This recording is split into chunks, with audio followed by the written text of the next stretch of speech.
Hi, my name is Jay Vargas, and I'm focusing today on the transgender masculinity and gender fluidity topic.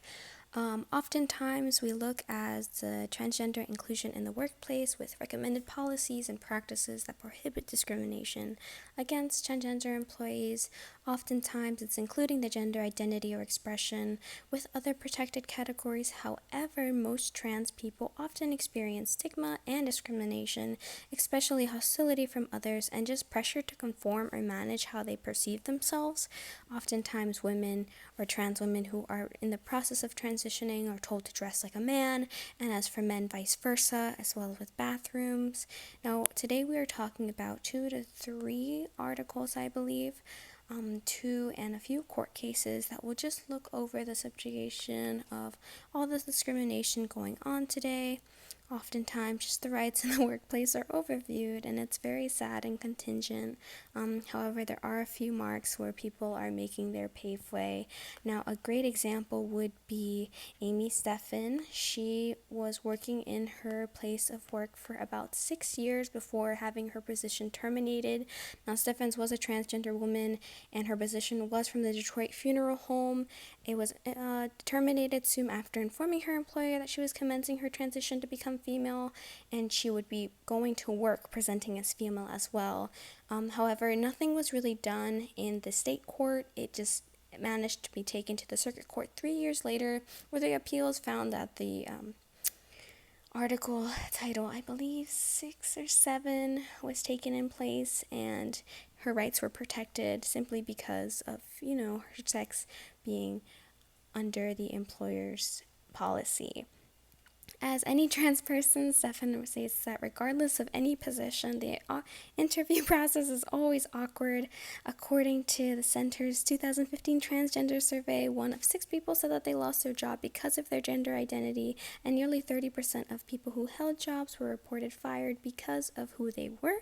They were either denied a promotion or just faced a lot of harassment because of their gender identity. So overall, it's a major problem. Moving on to our second article, we're looking at the Supreme Court rules where workers can't be fired for being gay or transgender. Now, this was a big push in the right direction. This article was published around June 15th, 2020, at the same time of the case Bostock versus Clayton County in 2019. Now, this article focuses on the historic decision 6-3 ruled by the Supreme Court by a conservative justice, by the way. I cannot pronounce his last name for the life of me, but he was appointed by Donald Trump, who also very conservative and Republican. It noted that the Civil Rights Act of 1964 stated that there should be equal employment opportunities with protection against discrimination revolving around race, religion, and sex, and etc.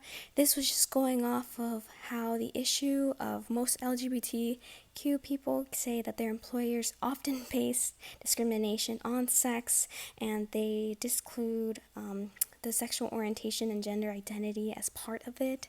The courts proceed to make it instated that in Bostock versus Clayton, the brief case that was decided on June 15, 2020 again, Gerald Bostock, a gay man working for the Clayton County, had a position for a total of 10 years. While upcoming, he came out as gay and participated in gay recreational softball. Unfortunately, Bostock was heavily faced with criticism just because of the unprofessionalism they thought would go around with the gay aspect of just behavior in general, especially with a sport. He sadly had his position terminated from the company because he was becoming unconduct of their employees, just the behavior they didn't like. Luckily, Plaintiff Bostock did bring Clayton County to court 3 years following the indecent charge as discrimination of equal employment opportunity. The Civil Rights Act of 1964 was instated, and once again, the argument of whether sex and sexual identity corresponded rose up again. However, it does state that there should be equal employment opportunities with protection discrimination revolving around race and sex. Luckily, the court did deem everything accountable for it, and they saw it as correlating with the sex, and any employer that fires an individual with an employee merely for being gay or transgender violates the Civil Rights Act. Now, looking at schooling in Billington, this was something that related to our classwork. We're looking at a case that was decided on September 19, 2018, with plaintiff Diane Schroer brought the defendant Billington into court because of accusation of denied employment based on sex. Now, prior, Diane was David, and she did apply as male prior to this. Unfortunately, the employer did find her as not capable of doing the job simply because of the transition, when prior the Congressional Research Service and a Library of Congress viewed her as the perfect candidate for the position. Once again, in the court, they used the Civil Rights Act of 1964, which presented that every job shall have equal opportunities and protection against the discrimination of sex. The court often held comparisons and multiple parallels that conclude the employer denied Deanne the position because of the sex, and the theory of gender identity was a component of sex, therefore violating the Civil Rights Act. And even stating in refusing to hire Diane Schroer because of her appearance and background, it did not comport with the decision maker's sex stereotypes about men and women and how they should react, henceforth directly corresponding to the Civil Rights Act of 1984. And then we can move on to what can be done, what is next, what can we view for future generations, and just the correlation of everything that's been happening so far. Now, the next 3 steps is simple. As you see, we have an image of a child, the workplace, and just politics in general. Now, the most important aspect would be adding educational, just free education on what it is to be just any gender identity and how sex corresponds, especially in the workplace and in the court places. Now, I know there are certain policies that are included and being brought up.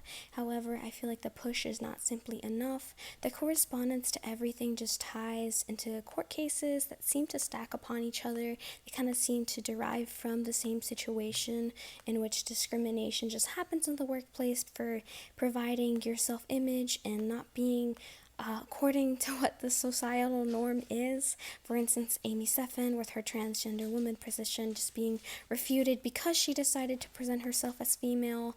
The same thing happening as Gerald Bostek, a gay man, apparently being gay was not good enough for the company and was correlated with unprofessionalism, whereas Diane was refused the position once getting it as David Schroer, but apparently presenting herself as female and dressing female was not enough for the company as well. There's just multiple things, and then we can move on to the citations. So once again, thanks for listening.